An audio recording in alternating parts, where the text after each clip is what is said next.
has closed and caused severe erosion on the Gold Coast. Reporter Amber Austin-Wright joins us. Summer, from coast to coast, the sand is disappearing at an alarming pace. Our chief environmental 70% of the beaches are washing away. That's the findings of a joint study. This is a very real issue for dozens of communities across the region's coastline. And just to give you some idea of how serious it is, look at these pictures which were sent. Well, that decade-long study provides a pretty startling picture, and scientists hope policymakers take action before it's too late. The government has rejected claims that dredging is responsible for the dramatic erosion of Portsea's famous front beach. It says that many locals are unconvinced.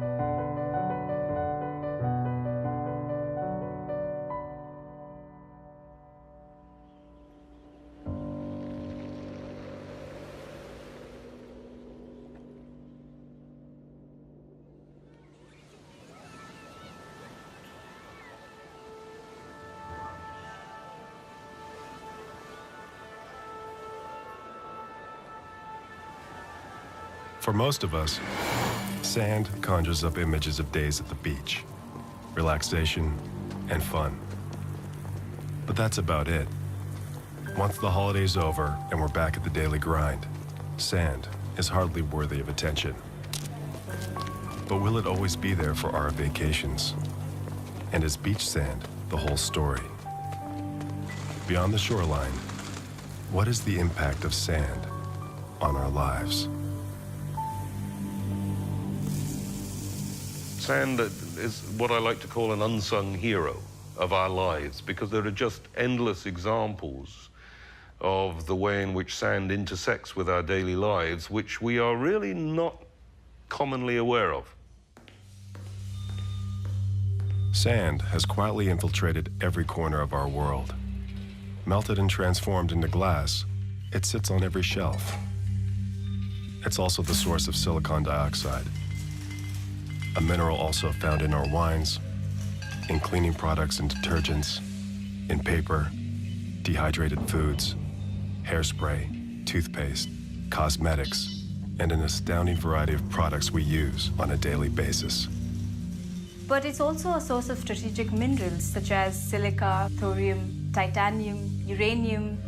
Think about your computers, your electronics. No electronic chips can be manufactured if you do not have high-quality sand. The minerals extracted from sand are at the core of our hyper-connected society. They form a basic material for microchips, without which our computers, credit cards, bank machines, cell phones, and many other devices would not exist. When you travel in a plane from one place to another, you don't really think that sand has gone into it. In our planes and most other means of transport, sand is everywhere. In the plastics, in the lightweight alloys of the fuselage and the jet engines, in the paint, and even in the tires. It's almost become like air, the air we breathe. We don't think too much about it, but you can't live without it. But our addiction goes much further. Sand is an elementary particle that is the foundation of our modern development. Of course, one of the major areas of consumption of sand is construction. For the last 150 years, sand, mixed with cement, has built our infrastructure and sculpted the contours of our urban landscape. Ce qui va vraiment révolutionner la construction et donner la marque visuelle du XXe siècle, le bétonnage systématique, comme on dit, c'est l'invention du béton armé. Et le béton armé, en fait, permet de supporter des charges très très importantes, à une résistance à la flexion qui est très très importante également, à la traction. C'est le matériau idéal.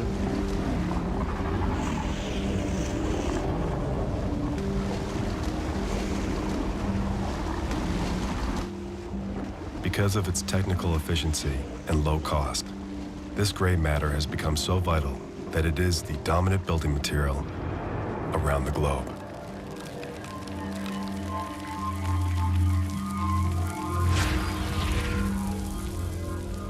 Sur la planète, les 2/3 de ce qui est construit est en béton armé. Le béton armé, il est constitué de sable et de ciment, de 2/3 de sable. Donc on peut imaginer la quantité que représente le sable dans notre vie et notre environnement.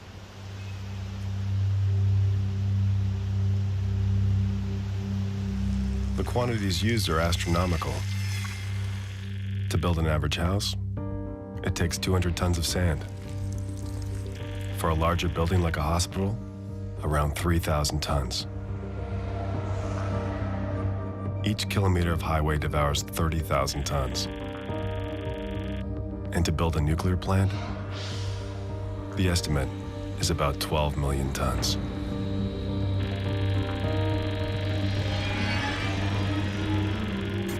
Global production of sand exceeds 15 billion tons per year. And that is a quantity that is so huge that is beyond imagination. How much is 15 billion tons per year? You don't know, because no other resource is used in such vast quantities as sand, maybe with the exception of water.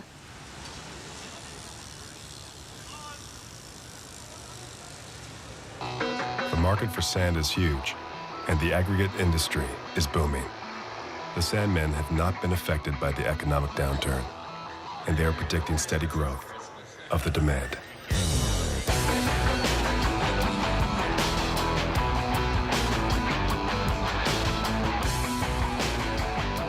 Behind air and water, sand is the most used commodity in the world. Business is doing very good. I think it is going to grow in the future, and the reason for it is people still traveling down the roads. They got to be replaced. Bridges have to be replaced. People still want to have nice houses, office buildings. But this optimism has a serious downside, since meeting the need is not always an easy task. Sand is not something that's easily found like you might think it is.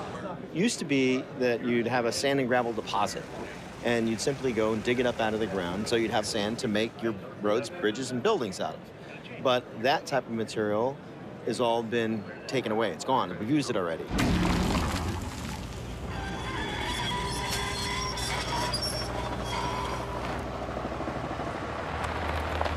Toutes les ressources faciles à exploiter et pas chères, je pense qu'elles sont à l'heure actuelle exploitées.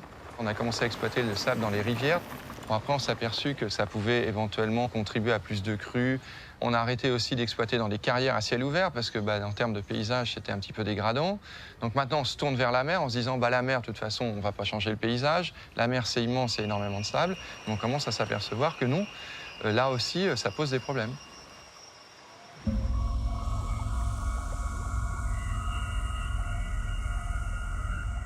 Une proportion assez importante du fond de la mer est rocheux ou recouvert d'une pellicule de sable très très fine qui a mis des dizaines de milliers d'années, voire des centaines de milliers d'années à se constituer.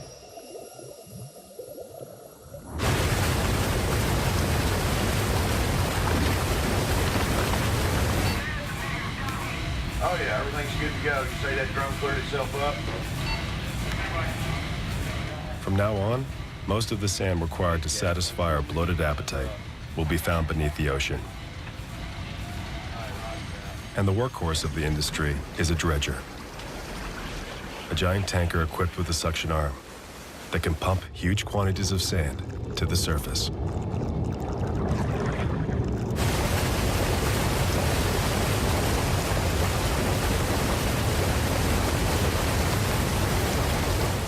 Une drague peut déplacer entre 4000 et 400 000 mètres cubes par jour. Ça dépend de la type d'engin, du type de chantier. Et là, on parle d'un bateau. D'un bateau, ça. Chaque drague équivaut à un investissement de l'ordre de 20 à 150 millions d'euros. Et donc le ticket d'entrée est énorme car pour pouvoir opérer une industrie du dragage, il faut être doté d'une flotte. The investment is so enormous, the membership in the dredging circle is limited to the biggest players. But the sand itself is free. So the dredgers' fleets continually spawn offspring. And today, several thousand tankers comb the oceans for their increasingly hungry clients.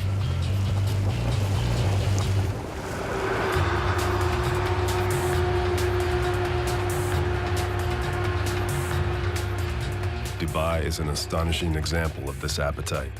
Within a few decades, this fishing village has morphed into a mecca of modern architecture.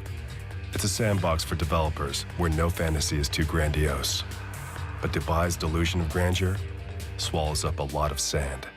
We're using huge volumes of sand in construction projects, concrete, and indeed just making more land, as Dubai has been doing with the artificially constructed islands. Dubai's landfills are even bigger consumers of sand than concrete. With a booming economy, the Emirate launched an ambitious expansion project, the Palm. Ça s'est développé essentiellement après 2000, lorsque les prix des terrains à construire se sont envolés. À ce moment-là, ils ont découvert qu'il était moins cher de construire une île artificielle que d'acheter un terrain à terre. C'est étonnant, mais c'est un résultat des spéculations sur les terrains à bâtir. The self-proclaimed eighth wonder of the world cost over $12 billion and devoured more than 150 million tons of sand, dredged from Dubai's coastline. With the giant palm still under construction, Dubai, flying high in the seemingly endless supply of money and sand, embarked on an even more extravagant project: the world. The world is an island paradise where unprecedented opportunity can be found that is almost as rare. This artificial archipelago of 300 islands, designed as a map of the world, absorbed $14 billion and 3 times as much sand as the Palm. The world, a place beyond imagination.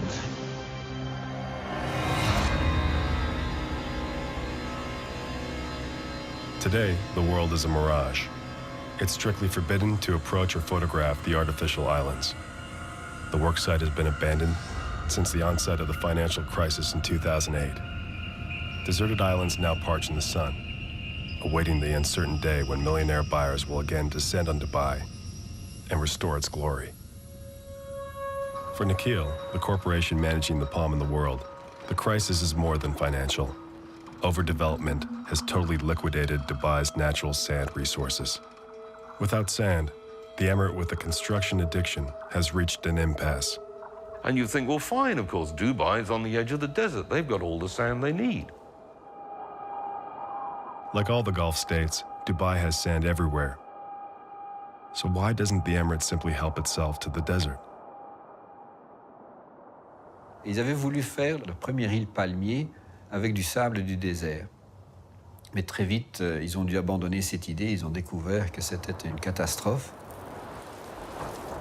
Desert sand is the wrong kind of sand for building artificial islands. Why? Because desert sand, all the grains have been blown around by the wind and is typically very round and very smooth. If you want to use it to build an island, they don't stick together. You need sand that is more angular, you know, it's rougher edge sand that naturally sticks together.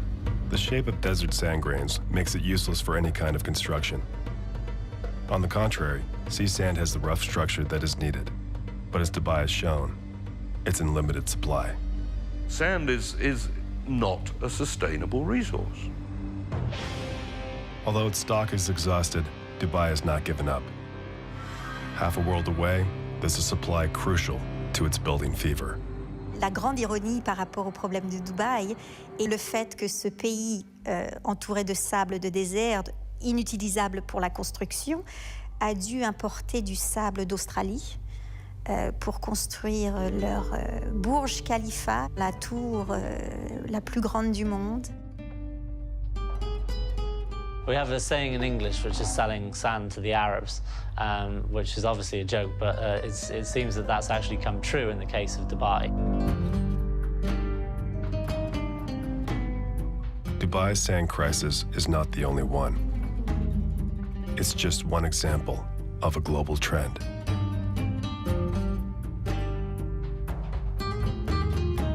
It seems odd that a country in the Middle East with its own desert has to import sand, but for construction purposes, all of those countries do.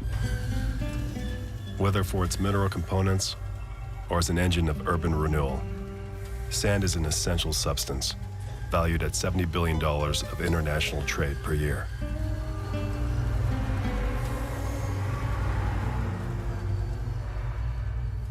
$3,500 Australian companies export sand to the Arabian Peninsula. Their profits have tripled in 20 years, and today's sand is an annual jackpot of $5 billion for Australia. Sand can have a strong impact on a region's economy. As more and more countries suffer from its overexploitation, the market is booming. They're reliant on importing sand from other areas. And so what we see is this huge trade around the world of sand moving from one area to another for different purposes, such as construction, land reclamation. And this sand has to come from somewhere. But the secondary effects of underwater dredging in some parts of the world suggest that profits don't benefit everybody.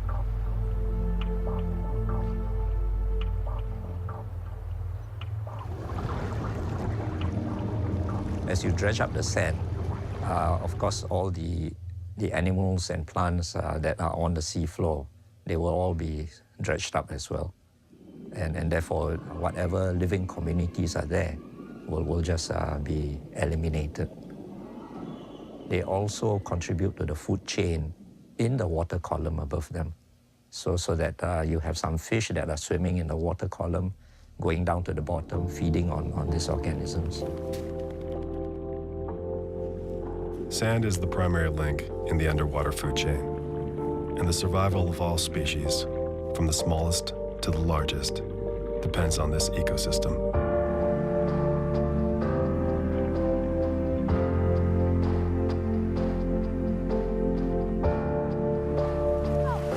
Like many archipelagos, the islands that make up Indonesia have a foundation that is literally made of sand. But intense dredging for export purposes is triggering a chain reaction whose effects are visible well beyond the seafloor. Around 92% Indonesian fish consumption come from traditional fishery. Because of mining activities, we lose coral reef, we lost fish, we lose livelihood of fishers, we lose income of fisher family, we lose everything. The exploitation of sand endangers the survival of thousands of Indonesian families. And that's only the first of its adverse effects.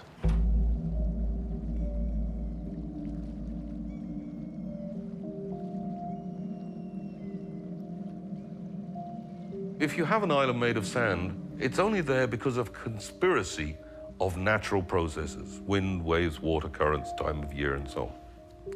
If you start removing that sand, then you've upset the balance of that conspiracy, and waves and currents will then start to move the rest of the sand.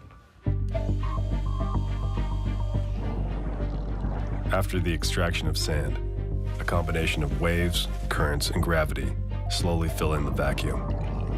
So the removal of underwater sand, which is invisible from the surface, can have a very noticeable effect on nearby beaches and islands. And so by a combination of natural processes and human excavation, the island can literally disappear. One of the most stunning impacts of the sand trade was the disappearance of some of the islands off the coast of Indonesia, which have literally vanished. When we lose that sand, that means we lose our life.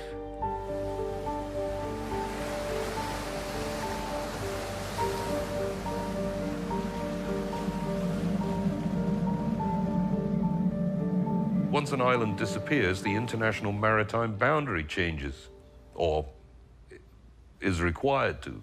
And so it becomes, these become geopolitical issues as well as simply commercial and resource issues. 25 islands have already disappeared. Indonesia is shrinking, and that's because of the immense quantities of sand it has provided to neighboring Singapore. In 30 years, the country known as Asia's Switzerland has become one of the richest in the region. This island city-state has seen its population more than double, and it's bursting at the seams. Like so many of Asia's overpopulated cities, it must either grow or suffocate. Singapore is reliant on the import of sand for its very existence. I mean, the landmass has literally increased 20% over the last 40 years, and that's largely been reclamation, so literally pouring sand into the sea to create new land. And then on top of that, you've got the creation of ports, of racing tracks, of buildings, of roads, streets, etc. So a huge, huge volume of sand has gone into it. Singapore has already transformed 130 square kilometers of water into land and is planning to add another 100 square kilometers by 2030. Having devoured its own reserves, its voracious appetite has targeted its neighbors' supplies. One after another, Cambodia, Vietnam, Malaysia, and Indonesia have each decided to ban trade with Singapore. But its addiction to sand is not easy to restrain. Singapore is being accused of expanding its coastline with illegally dredged sand from neighboring states. Reclaiming more land has become a difficult task for this tiny island city-state. Well, at least legally. There are some accusations sand smuggling is making up this shortfall. Suspicions of sand trafficking hang over Singapore, and the dozens of barges filled to the brim, which unload daily in its port, prove that the city-state has found an alternative source. But where does this sand come from?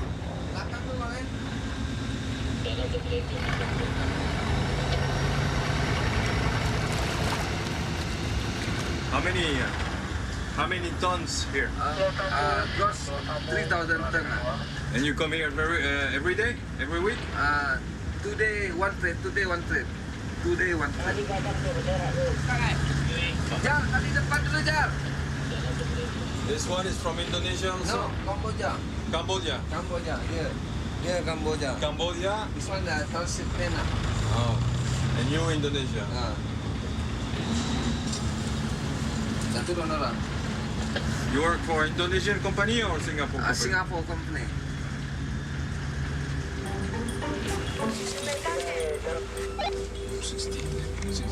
But this is not a company, no? This is the address, 60 Trust Street. We thought that in this address there was investments on real estate and company. No, this is the Pilates place. Okay, thank you. Bye-bye. It's 32. 32, yes. Because I can only find number 30. Chan Duong Company. Chan Duong. Could it be the address is wrong? What's the unit? I mean the number again? 53. 53. I just need to inform you that this is going to be another condominium. It's not an office area like this. That I'm very sure. If you want, I can still bring you there. Not a problem. Thanks to local trafficking networks, Singaporean dealers with false identities working for fictional companies continue to find supplies of sand in neighboring countries. They flaunt the law with the tacit support of the government, their most loyal client. The sand trade in Singapore is hugely hypocritical. It's a massive hypocrisy as far as we're concerned. The state has billed itself as a environmental leader in the region, particularly within ASEAN. They've held global summits, but their companies who are bringing imports for their country contribute to human rights violations, environmental degradation, and damage the livelihoods of local people.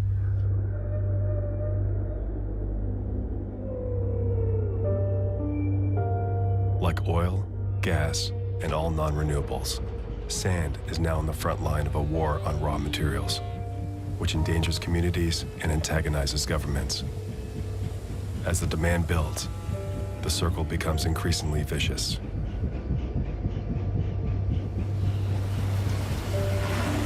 Le sable est une mine d'or. C'est la nouvelle bataille. Les réserves se raréfient. Qui dit raréfaction des réserves, dit flambée des prix, demande exacerbée, appétit insatiable, mafia.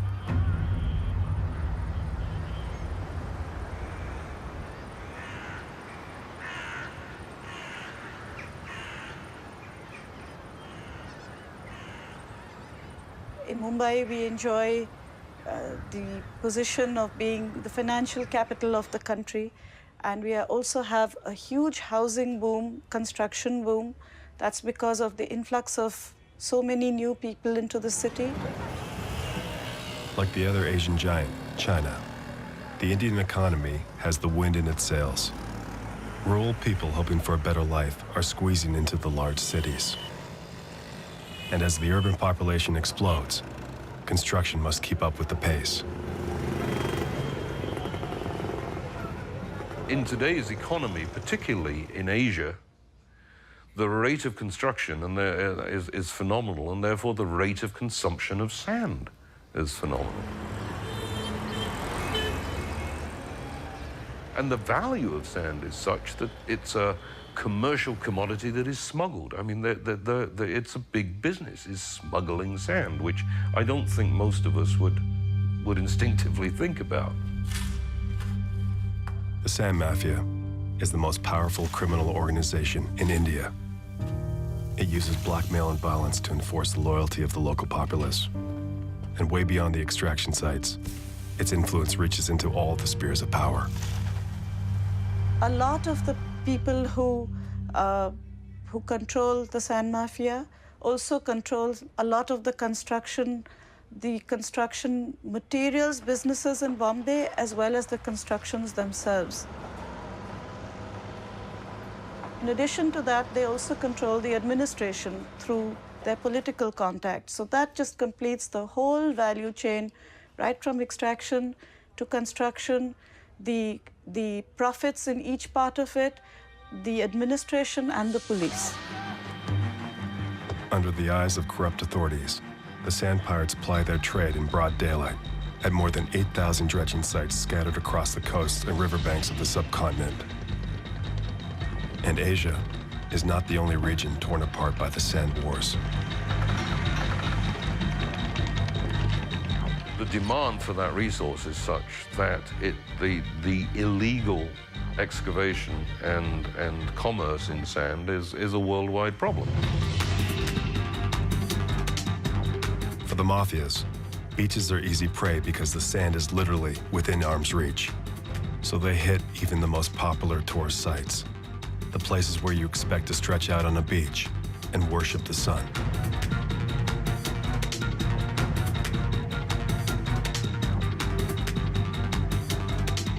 Le pillage du sable touche tous les pays, tous les continents.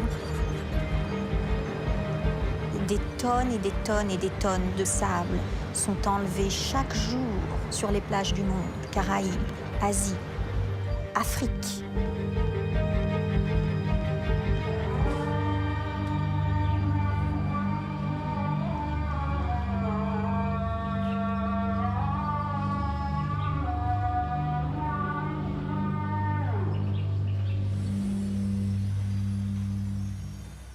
The general climate, combined with the competitive real estate market, have made the Moroccan seacoast a popular destination. Buyers seeking a second home with a view of the sea are flocking here, to the delight of the building sector.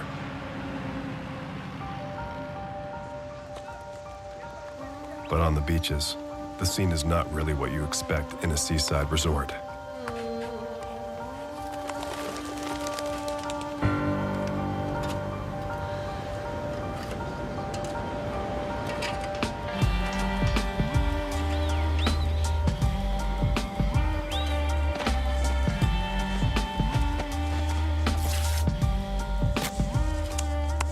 The Sand Mafia employs a cheap workforce whose job is to extract everything, right down to the last grain. Le sable volé représente à ce jour aux alentours de 40% à 45%, chose qui est énorme, et c'est un véritable fiasco écologique parce que le sable volé provient essentiellement des plages. Ce prélèvement est fait continuellement à longueur d'année. على أبانينا وأجدادنا وهالوثائق ها هم هالوثائق ها هم هالملكية اللهم هذا منكر ها هي دابا أنا كنهضر معاك وأنا خايف لأن ناكل هلاوة خايف لا يقتلوني هاد الناس اللهم هذا منكر خسروا الطبيعة كانت بحال كويا ها قالك عيدوا الصياز عيدوز سياج وعيدوز هادي بزز منكم هادشي معقول هادشي عندنا عرضه من حسنه من تقوم الى الموت قريبه كلك حلو عليها الله ينصر الحق الله ينصر الحق.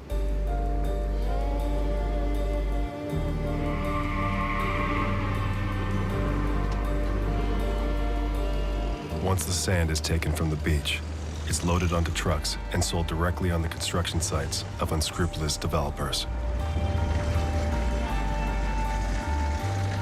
Le sable de plage, le sable marin en général, quand il n'est pas lavé, c'est pas un bon sable. If it's not properly rinsed in fresh water before being added to cement, sand mixed with salt water is highly corrosive.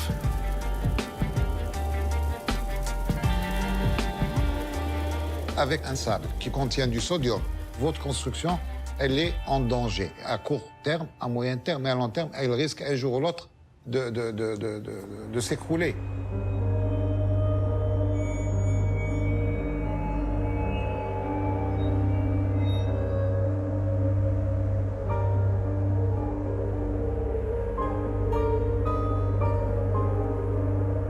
Que ce soit sur la Méditerranée ou l'Atlantique, ce pillage, il a détruit nos plages.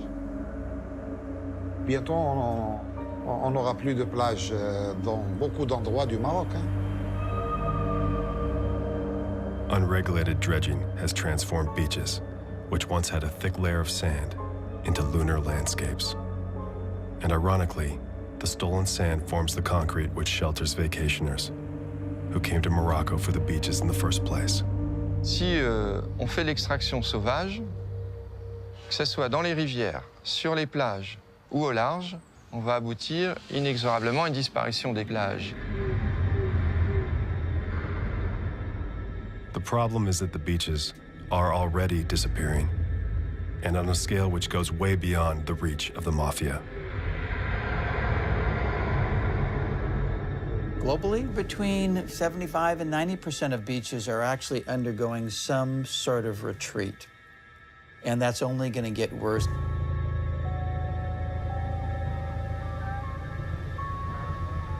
All the beaches on the planet are shrinking, and the trend is accelerating.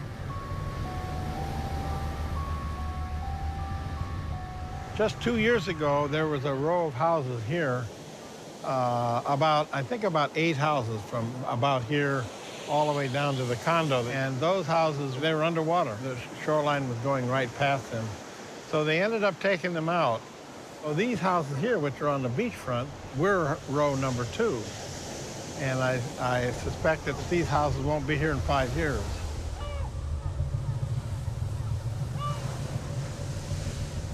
We bought the house about 2 years ago, hoping that we would be able to retire here. But from here, you could see how much sand we've lost underneath the house,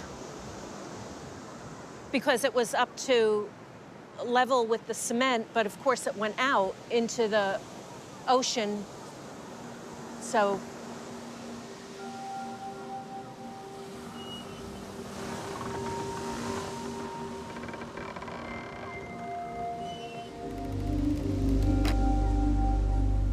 the beach area was about the length of a football field, and over the last 2 years, the escarpment is up underneath the houses.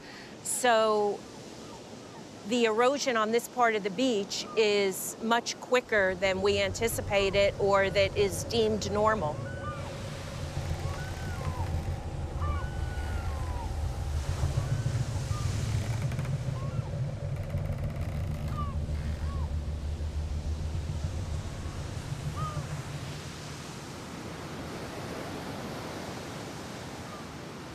If you have an eroding beach, what is the problem? Not the symptom. The symptom is the beach is eroding. But what is the problem? What's causing that? It's us. Sand dredging is only one piece of a vicious cycle, which leads to the disappearance of beaches. While nature plays a role in the erosion, its effects are multiplied by humans. Back in the 60s, the ocean wasn't really a desirable place to be. People didn't really want to live right there, right near where the waves were. But over the last 30 years, people have wanted to live right on the sand, as close to the beach, and as close to that lifestyle of escape as they can get. There's development, there's progress, but it has to be responsible, and it has to be managed, and there has to be a tremendous amount of care taken with this amazing organism that we call the beach. The beach extends all the way offshore down what we call the shore face to a depth of 30 or 40 feet. This is the surface on which sand goes back and forth and back and forth. I like to think the beaches are thinking things, that they're doing the smart thing. They're flattening out to protect themselves, to preserve themselves. So that's smartness. As part of the natural cycle, beaches adjust to the seasonal changes. In summer, beaches grow thicker, and in winter, they recede and level off to better absorb the energy of the waves. To survive the ocean's assault, beaches must have enough space behind them. But we build too close to the shore. So with nowhere to go, beaches are overcome by the waves, which carry their sand out to sea. Where humans have intervened and we've built structures, a wall, concrete, seawall, a highway, a hotel, a parking lot, the beach can't move back, and we see long-term beach loss.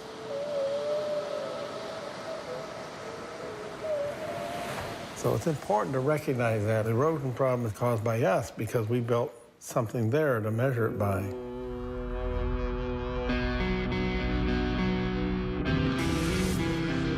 We are drawn to coastlines. Today, 3/4 of the largest cities and half the world population are on a coast.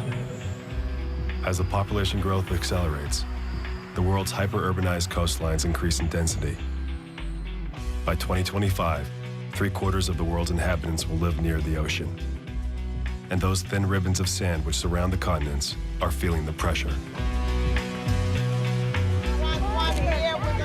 Water in the back. Water. Endangered species. I know. We're going to post it. We're going to post. No sand allowed. How expensive that is. So we can eBay it. How much do we get for domestic sand? I don't know. 3 years from now. 3 years from now, this will be gold. Right. If we think back, we should have never allowed these big buildings so close to the water. And I hope that we learn from that. But now we're here, we have this, and we have to figure out how to make projects to have a beach that is wider, and that's what brings tourists to Miami Beach. When you think about the economy of Florida, it thrives on beaches. When people think of Florida, they think of sandy beaches, and you can't have sandy beaches without sand. In Florida, 9 out of 10 beaches are in the process of disappearing, along with the future livelihood of those who depend on this economic engine. We have progressively been losing a lot of sand, and it causes difficulties for us with our hotel guests and our residents because they have no place to really enjoy the beach. So obviously it's our livelihood. We depend on the beach to be able to maintain the hotel open. Each year, 1/3 of the planet's tourists head for the beach. Beaches feed the hotel industry, as well as recreation, transportation, food services, and a multitude of other sectors. In some areas, almost half the GDP depends directly on beaches. Letting them disappear is out of the question. So what we're trying to do is try to mitigate those problems, try to lessen the impact, and that's why we have to take these unnatural acts of pumping sand into the beaches. To keep their beaches viable, cities that can afford it invest astronomical sums in beach replenishment therapy. A dredge pumps sand from the ocean floor and pours it onto the beach. Some people see this as a solution. Others see it as a Band-Aid, which only treats the symptom. They dredge it and put it up the beach and say, this is beach nourishment, but it's just another hole. Those big machines, that when they go take this sand, they're in killing.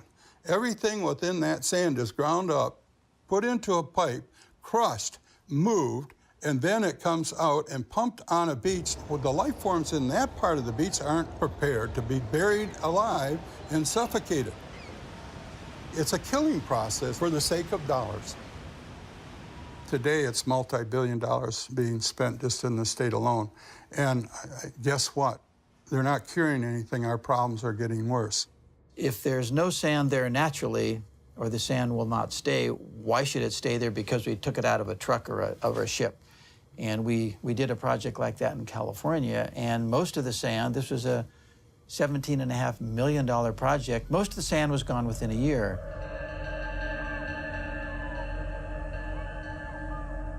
Coastal engineering community is a bankrupt profession in the sense that they come up with the answers that the community wants to hear, and they almost inevitably claim a beach durability much longer than it'll ever occur. Beach replenishment is a temporary remedy. After a year or two, the sand is washed out to sea, and the whole process must be started again from scratch. Nonetheless, this method is highly popular, to the delight of the dredging companies. It's a matter of big money, big influence, greed. It's not a pleasant scene to see. You see this beautiful beach, but behind it is something that's not so pleasant. In a desperate maneuver to try to trap the sand on the beaches, coastal engineers are advocating the construction of dikes, breakwaters, and all sorts of other structures. But sand cannot be so easily tamed. Every grain of sand that's constantly on the move by the waves. And it's not just moving up and down the beach, it's moving along the beach. And so the constant movement of sand is not necessarily always cooperating with the way we want the place to be. It will fill up our harbors, or it will wash away from beaches where we like tourists to come. And so that balance is something that we are automatically changing just by building a harbor or by building a seawall around that extends out from the beach. We build a wall to contain sand, to keep it on our beach. What do? We stop the sand from supplying our neighbor's beach. And so our neighbor then builds another wall in order to contain the little sand they do get. And so the whole problem escalates. The tragedy is that people are just not aware. They are not aware that an action here is going to have a reaction somewhere else. So we all have to be very careful when it comes to redeveloping the coastline. We have a responsibility because we don't want these great, wonderful treasures that we want to share with our children to disappear because of greed, because of irresponsibility, and because of just not damn paying attention. So humans have definitely impacted the shoreline in many ways, and with good purposes or good intent. We want to protect our property, we want to build harbors for ships, but all of our structures have impacts.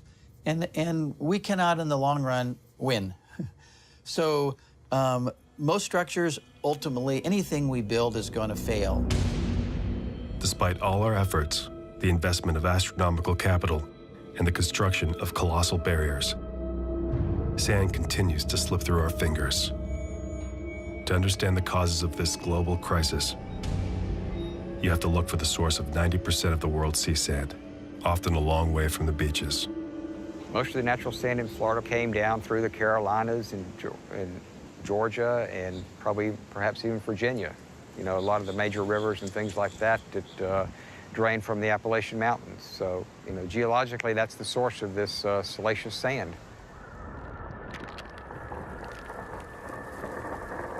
For the most part, it starts in a rock somewhere that breaks down. It might be in a river from ice or snow or rainfall. And as that grain comes out of the granite or the sandstone, it gets into a small stream and then a larger river. And in a normal world, ultimately, will work its way all the way to the shoreline.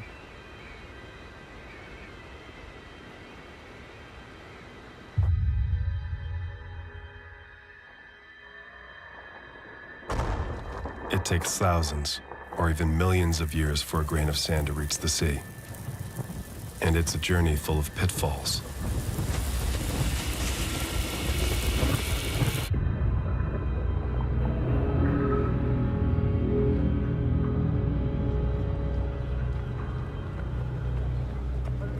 In America, we have been building one dam every day since the Declaration of Independence in 1776.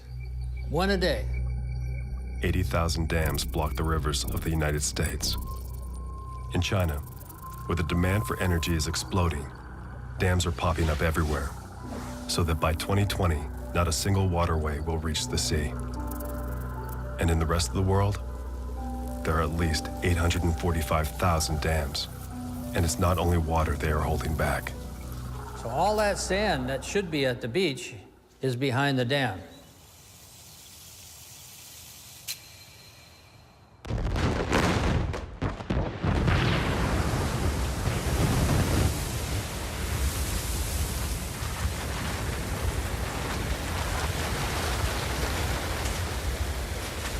One-quarter of the sand reserves of the planet are hostage to these dams, and the sand that makes it beyond the dams will run into another trap: river dredging.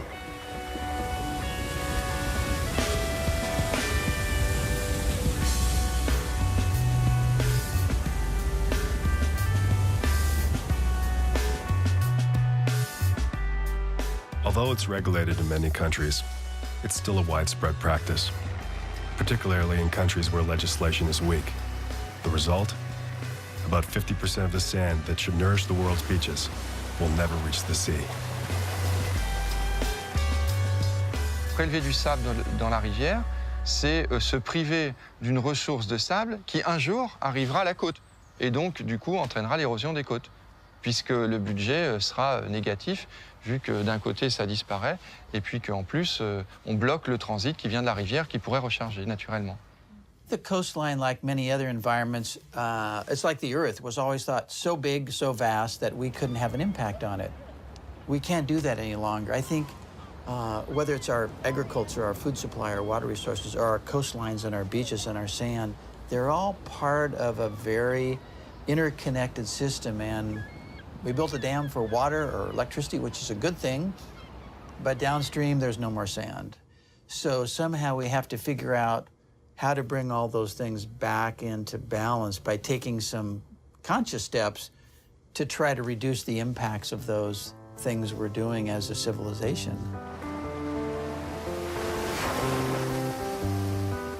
If nothing's done by the year 2100, surely the world's beaches will be history. Close your eyes and tell me that the sky is coming down. It's breaking at the seams. Or turn your head the other way. She's falling. She's not what she won't see. Grain after grain, beaches slowly erode, mute victims of decades of human interference. Overexploitation of sand, combined with dams and bad management of shorelines, creates an explosive mix for the planet's beaches.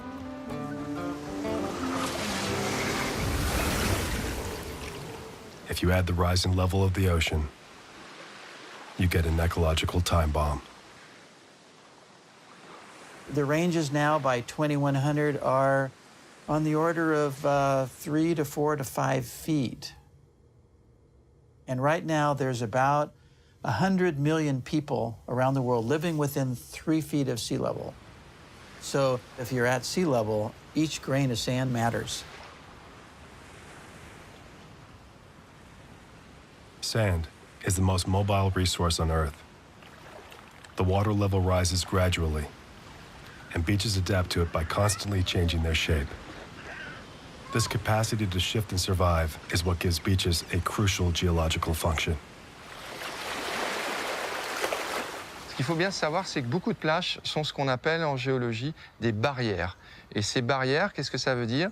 Ça veut dire que, en fait, ça protège tout l'arrière-pays. Et donc, si on appauvrit ces barrières, c'est évident qu'on va avoir des problèmes pour les infrastructures construites par l'homme, mais aussi beaucoup pour l'écologie. Sand is a very precious commodity in the Maldives because just 1 millimeter of the ocean touching you constantly every minute, every second, every day, every year is such a force. And it can easily deform or erode an island. But the less sand there is, the more devastating the rise of sea level becomes. In the Maldives, where the reserves of sand derived from coral are dwindling fast, the islands are eroding at an alarming rate without their natural protection barrier. The people struggle as they can against the waves, and beaches are only a memory.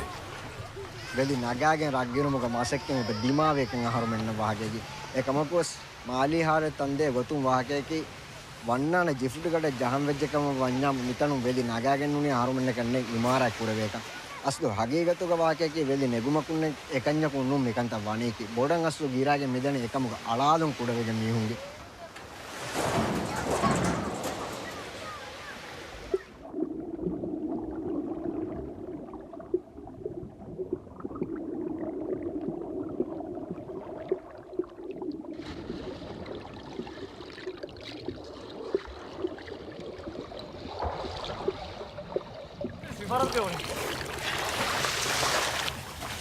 In the Maldives, as elsewhere, human activity is to blame for the beach's disappearance.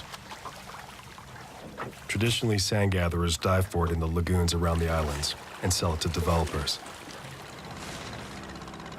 This has already forced the evacuation of several hundred islands, and now the future of a whole population is under threat. We have been in the middle of the Indian Ocean for the last 5,000 years. We have a written history that goes back 2,000 years. We can't just die. Today, the most vulnerable islands are deserted, and climate refugees are crowded onto larger and better protected islands. Malé, the capital, is already overpopulated, and new houses are being crammed together to meet the demand.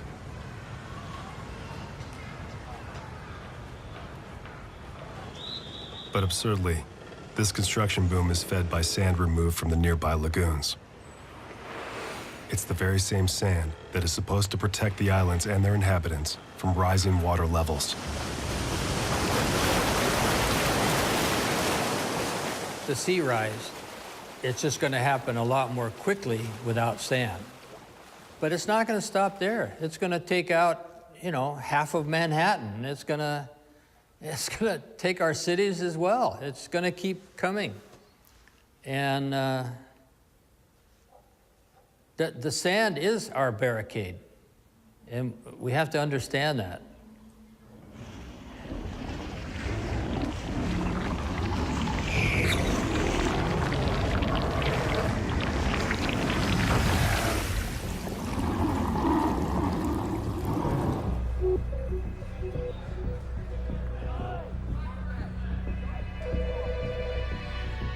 The sand war is global.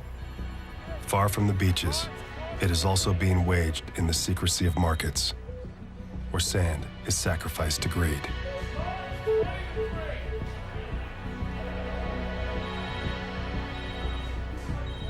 The prices of houses are completely unaffordable already to most people. A lot of the buildings and flats are held on speculation for investment. Some estimates say that more than 50% of the flats in Bombay are actually vacant, being held by builders for investment purposes.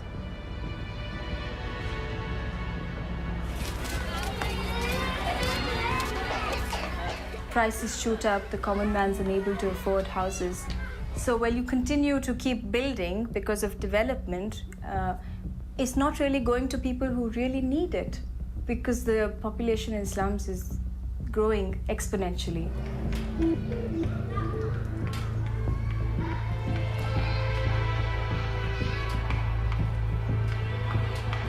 Bombay is not an isolated case.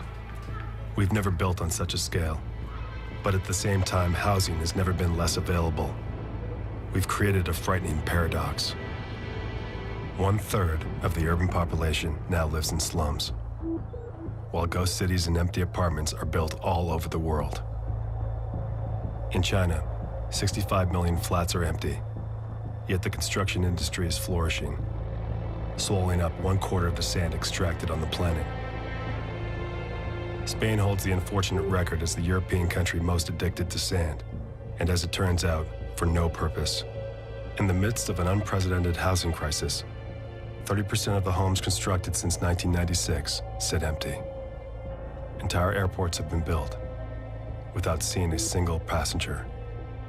And in Dubai, the emirate continues to build and import sand, even if 90% of the apartments in the Burj Khalifa are vacant. Once you've taken a bucket full of sand and you've put it into a concrete block to build a building, you've locked it away. That bucket of sand is no longer an available resource.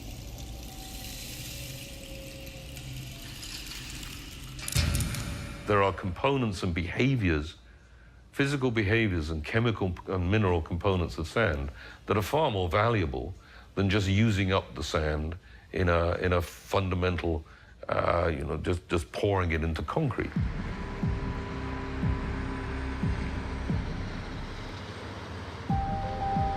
But sadly, real estate speculation doesn't hold the monopoly on the wasting of sand. Governments are also to blame. Lorsqu'on construit une autoroute, on prend le plus beau sable de mer parce que c'est ce qui coûte le moins cher. Et donc, lorsque vous regardez toutes les autoroutes, eh bien, vous avez sous les autoroutes toutes les plages du monde. Think about the number of roads that governments across the world have to build. And you think of the amount of sand that has gone into it. It's the public sector who are the largest consumers of sand.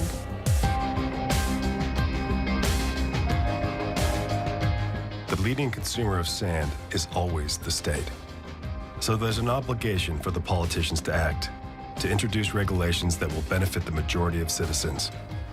But is sand on the list of our leaders' priorities? Energy in the developing world, on deforestation, on climate change, on the reform of the agricultural common policy, on the common fisheries policy, on land grab, on natural resources, and on access to water. Without coherence... Very often you find that you need a problem to get a lot worse before it's going to get on the agenda. We talk about water because we know there's a major problem with that right now in Europe. And we have had the debate on that. We've had the policy. We're implementing a policy. On soil, we're still having the debate. On sands, we're not having the debate. It's very, very crucial that politicians, scientists, engineers come together and find alternatives for the use where it's used most, which is construction. That's something that hasn't changed in hundreds of years, and it's got to change. Can we continue to build and at the same time free ourselves from this dependence on sand? Are other materials capable of replacing concrete? From the straw that's burned after the crop is done, you could build straw bale houses, which use no cement, except maybe the slab on the floor.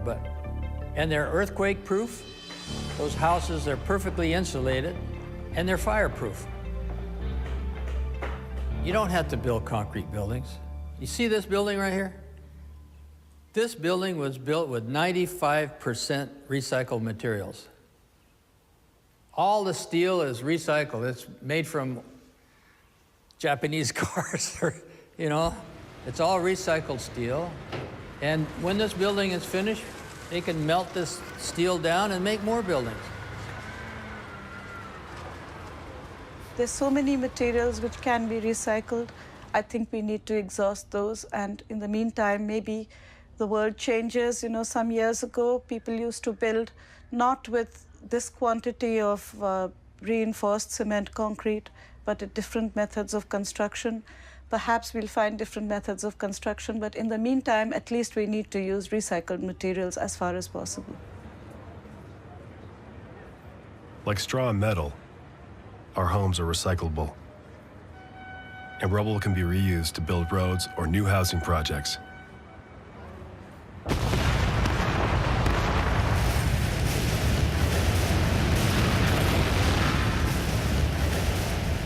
But these solutions are piecemeal.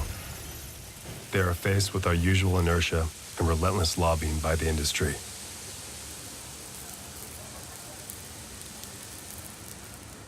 On est accro au béton, même si on ne l'aime pas. On ne peut pas y échapper. On ne peut pas y échapper parce que l'infrastructure économique et productive, c'est-à-dire les entrepreneurs, le tissu entrepreneurial, c'est eux qui fabriquent. Eh bien, ils sont outillés pour construire avec du béton. Ils savent construire en béton et ils ne savent pas beaucoup construire avec d'autres matériaux. Je vois bien dans les écoles d'architecture, les étudiants sont intéressés par le bambou, par la paille, par le bois. Mais quand on est dans le cadre du réalisme économique, on est tout de suite obligé de construire avec du ciment et du ciment armé. If replacing concrete is problematic, couldn't we search for another granular material that might substitute for sand? There's one very interesting beach north of San Francisco called Glass Beach, and it turns out that for years the city dumped all of their trash onto the beach. The glass got broken up by the waves and got rounded, and today this is this wonderful, sparkly, shiny, sort of a magical beach. It started out as a garbage dump. At Glass Beach, nature has produced sand from broken bottles. As it shows that glass can return to its original state, the beach has become a source of inspiration, thousands of kilometers away in Florida.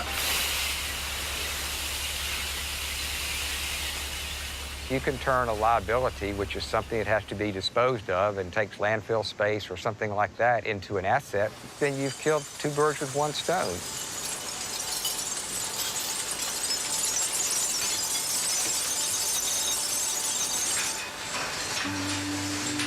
I think everybody realized that glass is made out of sand, and if people started scratching their heads and say, well, maybe that's a good use of it to return it to sand. Glass bottles and packaging are everywhere. They are usually collected and recycled into new containers. But when it's finally crushed, that glass can be just like sand. It's got all of the physical characteristics. It's as uncontaminated and pure as regular beach sand. It not only looks like sand, but it behaves exactly like sand, so it is sand. I mean, there's no reason to expect a difference.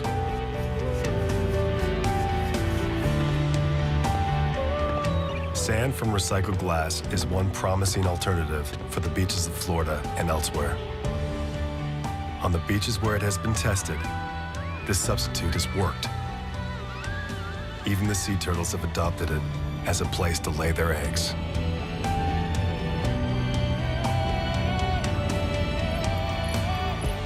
As much as 1/4 of the glass that we throw away is not recycled and ends up in a dump. Crushed, it could be a perfect component in the making of concrete. But compared to natural sand, this sand has a price tag. When sand begins to cost higher, maybe other sources can compete with it. Other alternatives can compete with it. Right now, there is no competition. You cannot compete with something that is already at rock bottom pricing. As sand alternatives and new construction methods struggle to gain legitimacy, the sand gold rush is gaining speed, and more battlefronts are appearing. On the coast of Brittany, hundreds of families survive by traditional fishing, in harmony with nature's cycles. But today, the fishermen are angry. A multinational with a thirst for sand plans to exploit the ocean floor, destroying their livelihoods. And it intends to remove this sand from an area protected by the Natura 2000 European Eco-Label, where navigation and fishing are strictly regulated. On n'a pas le droit ni de dragage, ni chalutage, donc on n'a pas le droit de passer le râteau si on veut, quoi. Et là, à ce moment-là, eux, ils viendraient au bulldozer, quoi. Grosso modo, c'est ça, quoi. Alors, de quel droit on peut faire ça, quoi? De quel droit? Là, c'est une société qui va enlever du sable pour faire des gros bénéfices. Ça, bon, si c'est pas impactant sur notre boulot ou l'environnement, pourquoi pas? Moi, qu'ils fassent du bénéfice, c'est très bien. Mais là, ça gêne tout le monde. On n'en veut pas. Companies have come to Brussels complaining about the Natura 2000 rules, saying we can't, under those rules, get to the things we need. And the Commission says, well, you need to show there is an imperative reason of overriding public interest. So this is a very heavy public interest. This is not just, I want to build my holiday home, I need some sand. Their problem is, of course, that in many cases they can't prove that. So what they try to demonstrate is that by doing it, by taking out sand from the Natura area, there is no impact. On parle d'une énorme dune sous-marine sur laquelle on travaille en fait régulièrement, puisque c'est là qu'on trouve à coup sûr du poisson, voilà. Même s'il fait mauvais. Ce qui nous permet de dire que c'est vraiment un habitat, bien sûr, mais un endroit refuge. C'est précisément cette dune qui veulent nous prendre. Il faut pas faire des choses comme ça. On ne peut pas laisser passer ça, quoi. C'est pas possible. C'est pas possible.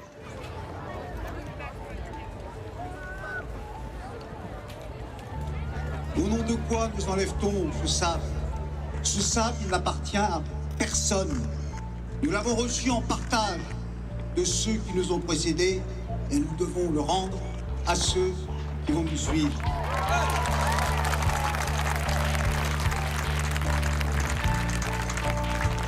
Ce projet s'inscrit dans un processus de pillage systématique des ressources naturelles et non renouvelables. Un impact également extrêmement négatif. The exasperation of the Brittany fishermen has shaken up both the elected officials and the citizens, inspiring them to mobilize against the seizure of their sand. Voilà. Je ne sais pas si on gagnera. En tout cas, on a le devoir de combattre.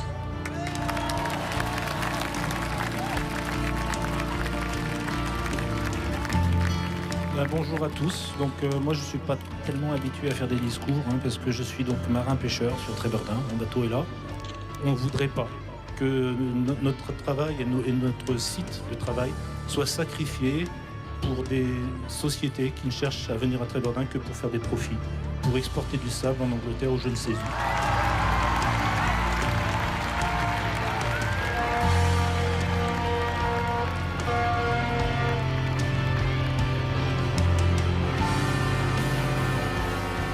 Nous espérons que la mobilisation inspirera d'autres collectifs, d'autres mouvements, non seulement en France, mais également en Europe et dans le monde, parce que nous sommes en face d'un problème qui intéresse toute l'humanité.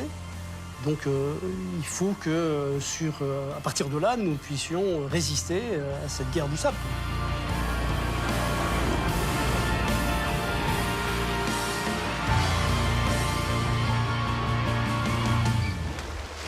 Once people understand what the issue is and how important it is, whether it's each grain of sand on that beach or the importance of that beach and their community to their lives and their community, I think there's hope.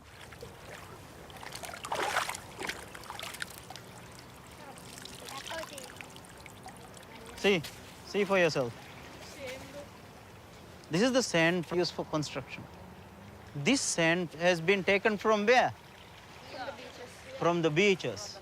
So as much as they take this sand, the soil erosion will be more, and this will have a very serious impact on our island. Are you sad? Yes. So it's the time to do something, right? Yeah. We have to do something. Yes. Will you give this information to your parents? Yes. Will you give this information to those people whom they are making construction places over there? Yes. Will you pass this information to the people whom they take sand from this place? Yes. Yes. Give this message. Say that our island I would urge people from the next generation to go to the beaches, enjoy the beaches, learn about the beaches, and then do something about it. Join groups. Urge your government representatives. Let's not let the beaches disappear.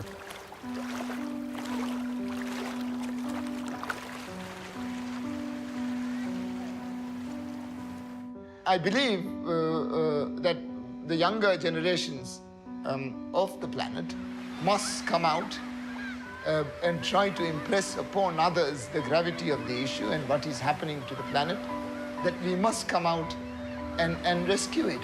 We must save the beaches.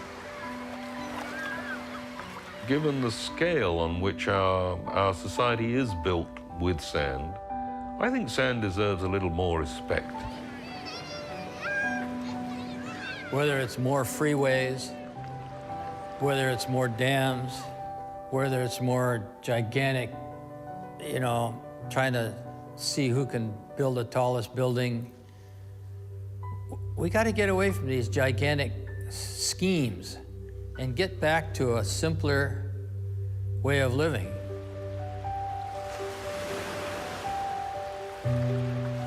I think the question is when we start to move back, when we start to readjust our human development to through the natural processes, because they are the dominant ones. We can't win out over Mother Nature.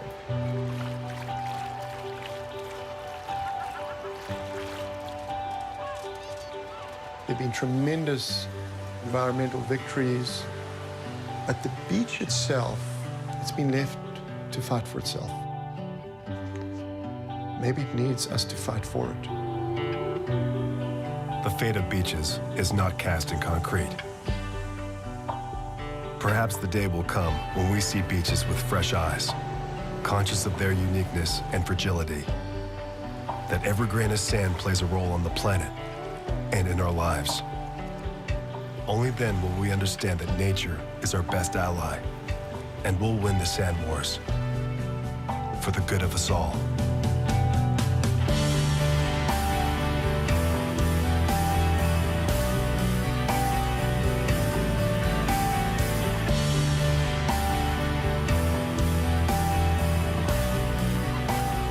Sand. We take things for granted, and this is definitely one of them. I never thought it was such a you know, commodity like oil, but now that they say it like that, that's pretty crazy. You don't think about it like that, or you don't see it like that, because everybody thinks sand is such a natural resource that it'll just last forever. Wow, that's deep.